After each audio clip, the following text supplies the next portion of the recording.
All right, I think we'll go ahead and get started. Well, welcome to the Lakes and Reservoirs Section 2 technical session. I'm Brian Hayes and I'll be moderating. If time allows, we'll do Q&A after the session. If time doesn't allow, there's always within the app a way to get Q&A to the speakers. Speakers, we remind you to please repeat the question for our virtual audience. With that, we'll get started. Our first presenter, Kyle Olivencia, is going to talk about adult smallmouth bass predation on stocked walleye in Lake Oahe, South Dakota. Welcome, Kyle. Thank you for the introduction. Before we get started, I just wanted to acknowledge my funding sources, which is the Department of Natural Resource Ecology and Management at Iowa State University, as well as the South Dakota Game Fish and Parks. I'd also like to thank everyone who was involved in the project, especially the South Dakota Game Fish and Park biologists, all the technicians they hired, as well as the technicians that worked at Iowa State University. And so just to get started, we're going to talk about walleye in general. They are a popular sport fish. Anglers like to fish for them both for recreational use as well as for harvesting. Unfortunately, they've been experiencing population declines throughout much of their range. The range that we're going to focus on today is the Midwest. And so some of the factors that can influence that include unsuitable spawning habitat, limited natural reproduction, and high angler harvest. So as a result, to supplement those declining populations, there's been several stocking initiatives set in place throughout the Midwest to try to supplement that. However, whenever you're stocking fish, there's several factors that can influence stocking success. And so one of the biggest ones that influences it is post-stocking predation. And so for this talk, we're going to be talking about post-stocking predation of Age-0 walleye. And so looking at the literature for that, it's highly variable mortality, and it's shown anywhere to 0 to 100%, which is as variable as it gets. So it doesn't tell us much. So instead, we should look at it from a species-specific standpoint. And so the literature has shown that some of the top predators linked to post-stocking predation of Age-0 walleye include adult walleye, largemouth bass, northern pike, and smallmouth bass. However, for the Midwest in particular, there's concerns of a growing bass populations and how those may be affecting post-stocking predation. And so looking at the literature of bass predation on stocked walleye, there's a lot out there for largemouth bass. And so in Wisconsin, post-stocking predation was associated with increases in largemouth bass populations. In Illinois, 4.3% of stocked walleye were consumed by largemouth bass. And in Iowa, 11% of largemouth bass diets were composed of stocked walleye. However, for my research, I was more focused on smallmouth bass. And so the reason for that is in the 1980s, smallmouth bass were introduced to the Missouri River reservoirs for recreational angling. They were not native to this system. And as walleye populations have begun to decline, there has been some concerns that potentially smallmouth bass may be the reason for that. Especially with the stocking initiatives occurring, there's concerns that smallmouth bass may be potentially predating directly on the Age-0 walleye. And so looking at the literature, unfortunately, compared to largemouth bass, there's far less literature out there looking at smallmouth bass predation. And South Dakota found that walleye made up less than 5% of smallmouth bass diets. However, this was in a system where naturally occurring Age-0 walleye were existing. And so furthering the research on smallmouth bass predation on stocked walleye would be beneficial to build upon. And so that leads me to my overarching objective, which is to evaluate smallmouth bass predation on stocked Age-0 walleye. More specifically, what is the frequency of occurrence of Age-0 walleye in smallmouth bass diets? When and how long is post-stocking predation a concern? And what percentage of stocked walleye are consumed by smallmouth bass? And so my study site is Lake Oahe. It is the largest of the Missouri River reservoirs. It starts in Pierre, South Dakota, and goes all the way up to Bismarck, North Dakota. Because it's such a large system, logistically, we couldn't sample the entirety of Lake Oahe. Therefore, my study sites are 3 bays on the southern end. And so they are Okobojo Bay, Cow Creek, and Spring Creek. And so the South Dakota Game Fish and Parks have been stocking Age-0 walleye into Lake Oahe, and they have not seen naturally occurring Age-0 walleye in this system for a while. And so we use that to our advantage to develop our study design. And so ultimately we wanted to sample back-to-back summers. However, due to COVID-19, we couldn't in 2020. So we sampled in June, the summer of 2019 and the summer of 2021. And so stocking both of those years occurred in June.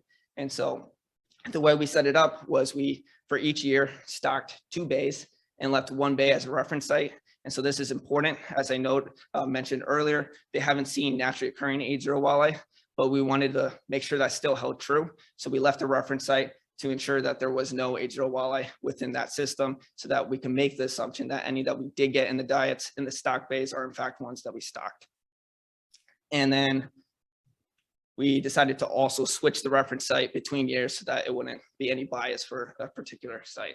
And a second measure that we did to ensure, once again, that any that we got in our diets were ones that we stocked is we did pre and post stocking sampling. So pre-stocking, we sampled all 3 bays to ensure that there was no naturally occurring Age-0 walleye. And so to actually sample, we did it via boat electrofishing. Excuse me. And we got total length and weight of all the fish. We fitted them with individual jaw tags as well as a fin clip. Reason for the fin clip was in case the jaw tag fell off or was removed, we can still recognize that fish as a recapture, which was important for our population estimates. And then to actually get the diet samples, we used post-gastric lavage, which we can see on the bottom right. You insert a tube into the esophagus of the fish. It squirts water down to their stomach, causing them to regurgitate their stomach contents. And so we were able to save all the stomach contents for all the fish that we sampled. And then we were able to bring it back to the lab to ID them. And so we ID'd down for fish to species if possible. And for inverts, we went down to order. And we would get the wet weight and counts for all diet items. And for fish that were a little more digested, there was several methods of IDing them, but one that was very useful was using clathrum. Pictured here is a clathrum of a yellow perch. And then on the right is just some of our Age-0 walleye that were consumed in the diets. And so moving on to my first objective, what is the frequency of occurrence of Age-0 walleye in smallmouth bass diets? So as I mentioned, we did pre and post stocking sampling. Pre-stocking, we found no Age-0 walleye in the diet, which was good. And so therefore all the results I'm going to be showing you for the remainder of this talk are all post stocking. And so starting with frequency of occurrence, it's very simple. It's just a proportion, but it can tell us a lot. And so it's just the number of smallmouth bass with walleye in the stomach over the number of smallmouth bass that had stomach contents. And so on the figure, on the x-axis is smallmouth bass total length in millimeters. And then we have frequency of occurrence on the y. And there's going to be 2 bars. The ones in the gray are ones that had stomach contents, but there was no Age-0 walleye found. And the one in the black is going to be ones that had at least 1 Age-0 walleye in their stomach. And so post-stocking sampling occurred from June 18th to September 17th in 2019. And so for 2019 for Okobojo Bay, we found that 4.9% of smallmouth bass consumed at least 1 Age-0 walleye. And the size ranges of those that consumed them range from 285 to 391 millimeters. For Spring Creek, we saw a higher percentage. We saw 11.4% of smallmouth bass consumed at least 1 Age-0 walleye. And those sizes range from 209 to 416 millimeters. And then Cow Creek, which was our reference site, we found no Age-0 walleye consumed, which again was good, just reassuring that there is no naturally occurring Age-0 walleye in the system. And then on top of that, the size range that we sampled ranged from 192 to 464. So it's not like we were leaving out any of the size range that was shown in the previous bays to have predated on Age-0 walleye, which was good. Moving on to 2021. So post-stocking sampling occurred from June 11th to September 28th. And for Cow Creek, 2.9% of the smallmouth bass contained at least 1 Age-0 walleye, and those size ranges range from 252 to 362. And then for Spring Creek, it was less, and it was 1.6% of smallmouth bass were consumed, with the size range being 276 to 290. And so once again, this was good. Our reference site, Okobojo Bay, in 2021, we found no Age-0 walleye were consumed. And the size range was from 254 to 460, which almost encompassed the size range shown in the previous one. However, it's worth noting that Cow Creek, it was 252. That's only a 2 millimeter difference. I think it's safe to say that we still encompass the majority of the size range. So moving on to the next one, when and how long is post-stocking predation a concern? And so we got the mean proportion by weight of Age-0 walleye in the diet on a daily standpoint. And so on the x-axis, we're going to have days post-stocking, and the y is the mean percent composition by weight of Age-0 walleye in the diets, plus or minus 95% confidence interval. And so in 2019, the highest average on of Age-0 walleye found in the diets was 3 days post-stocking and lasted 15 days. Whereas for Spring Creek, it was highest 1 day post-stocking and lasted for 25 days. However, it's worth noting the difference in the percentage of the average on the highest day. For Spring Creek, on their highest day, it was 38%, whereas for Okobojo Bay, it was 5.8%. Another thing worth noting is that we did, in fact, find 2 walleye in the diets all the way out in September. However, as I noted, stocking occurred in June, and then we saw it lasted 25 days. So this was months later. Ultimately, when you stock fish, more will get consumed with time. But what we wanted to show here was post-stocking predation of concern. So that was months later, but it's still worth noting. And so moving on to 2021 for Cow Creek, it was highest 3 days post-stocking and lasted 2 days.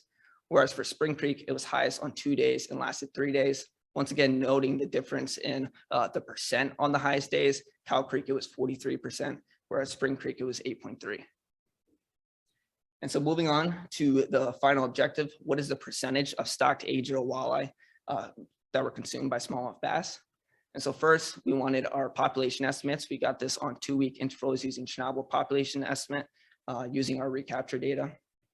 And we pair that with the output of our R package, Fish Biogenics 4.0. And so what this package does, it takes into account water temperature, which we were able to get from our hobo loggers that were set throughout the summers, percent composition by weight of prey items, which we were able to calculate, predator and prey energy densities, which we were able to get from the literature, and then predator mean, initial, and final weights. So essentially what this does is it gives us an output of the average grams of Age-0 walleye that a smallmouth bass consumed on a given day. And ultimately the goal was to get a total number that the smallmouth bass population is consuming. And so to get there, we wanted to first know what the population was of smallmouth bass, how many grams they were consuming. And so we multiplied that by our estimate. And now we have a total number of grams of Age-0 walleye on a given day that the population is consuming.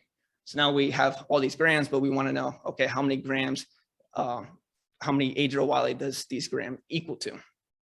And so we did that by dividing by Age-0 walleye growth estimates. And we got this by capturing Age-0 walleye later on in the stocking period and doing back calculation to essentially figure out what an Age-0 walleye should weigh on each day. And so you have a given amount of grams on a certain day, and then you divide by how much a single Age-0 walleye is to get a total number of Age-0 walleye consumed. We could do that for all the days to get a total amount that were consumed based on what we stocked. And so once again, we have on the x-axis days post-stocking, and on the y, it's going to be our cumulative percent of Age-0 walleye consumed. However, it's worth noting that the axes, the scale is different. It's only up to 0.8 on Okobojo Bay and to 10 on Spring Creek. And so we're going to have a solid line as the mean, and the dash is 95% confidence interval. And so in 2019, for Okobojo Bay, our estimate was that 0.5%, or almost 900 of 183,000 that were stocked were consumed. For Spring Creek, it was much higher at 5.2% as the estimate, or around 9,000 of 181,000 stocked. And moving on to Cow Creek, again, noting the difference in the y-axis. For Cow Creek for 2021, our estimate was 1.3%, or almost 5,000 of 358,000 that were stocked. And then for Spring Creek, 0.2%, or almost 600 of 257,000 that were stocked. Now, I just threw a lot of numbers at you. So if that kind of went past you, pay attention here. This is kind of what to take from everything I just said. And so for frequency of occurrence, up to 11.4% of smallmouth bass diets were composed of Age-0 walleye. And the size range that were shown to do that range from 209 to 416 millimeters. Looking at our timing and duration question, the highest proportion of Age-0 walleye and smallmouth bass diets occurred within 3 days post-stocking and lasted as long up to 25 days where it was of concern. And then based on our estimate, the total percent of smallmouth bass consumed was up to 5.2%. And so with that, I'll leave off with some management recommendations. And the first one will be ultimately to do nothing, to continue still stocking. 5% in the grand scheme of it is really not a lot. Whenever you're dealing with stocking, there is going to be some predation. And as I noted in other studies, you had all the way up to 100% mortality. So potentially doing nothing would be okay. But if you did want to actually do something, a possibility to increase survival is delaying stocking. So here we have our population estimates for 2019, and in the black is June 18th to June 29th. And the white dots are July 1st to July 14th, which is later on. And as you can see for Cow Creek and Spring Creek, our population estimate did decline. And the reason for this is stocking occurred in June. And as the temperatures rise and the water temperature gets warmer, these smallmouth bass we noticed would go deeper, and our estimates would decrease because our catch rate would decrease. So essentially you would think that if the smallmouth bass density right there on shore is lower, then survival potentially could be better. Another thing that you could potentially do is if you have a set number that you want to survive, our estimate showed that up to 5% are consumed. So stocking roughly 5% more to offset those losses is something you could potentially do. Now, I realize when dealing with hatcheries, sometimes you don't have the flexibility to either delay stocking or even get more fish, but it's still worth potential possibilities. And so with that, if there's time, I will take any questions. If not, you can email me. My email is on the bottom right. Thank you.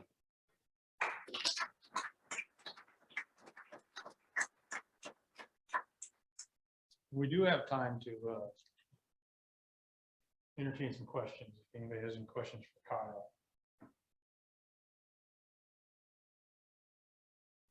Yeah, when you look at your smallmouth bass diets, did you see anything else in the diets, or was it primarily or almost exclusively composed of stock walleye? Okay, good question.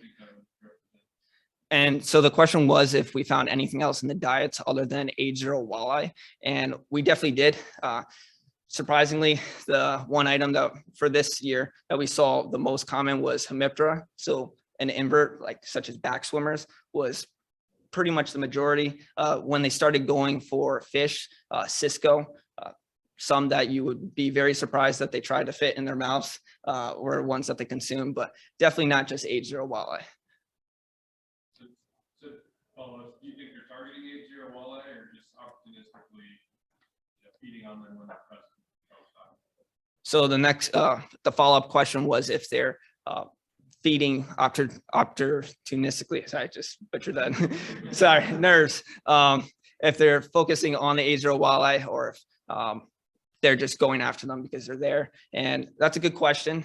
I think when you're dumping 300,000 small little Age-0 walleye, they're probably just going to go after them because it's easy. But it's also a fish that's a smaller size that is there and readily available. So, and bass typically will consume whatever they can. So I think ultimately, yeah, they're just taking advantage of it. But I don't know if it's directly, because we're seeing other items, if it's just like they're just targeting directly just Age-0 walleye. And once again, we only saw 5% total. So it's not like they're eating every single Age-0 walleye that we put in. Good question.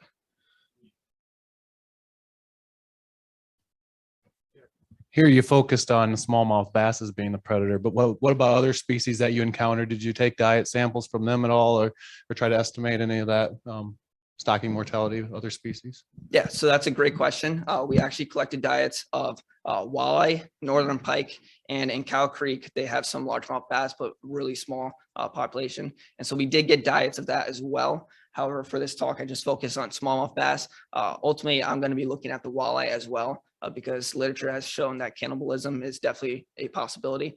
So we do have it for the walleye, but as of right now, just presenting on smallmouth bass. Yeah.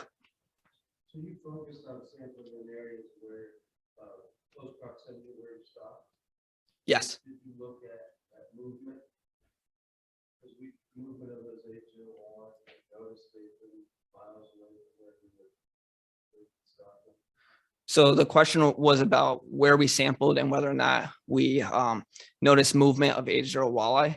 And so we sampled where we stocked.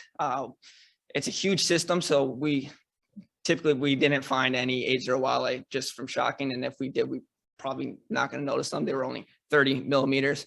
So I don't know from later on studies, because I was only out there for the summer, whether if farther and later on they find them larger, but still Age-0 walleye in those later months.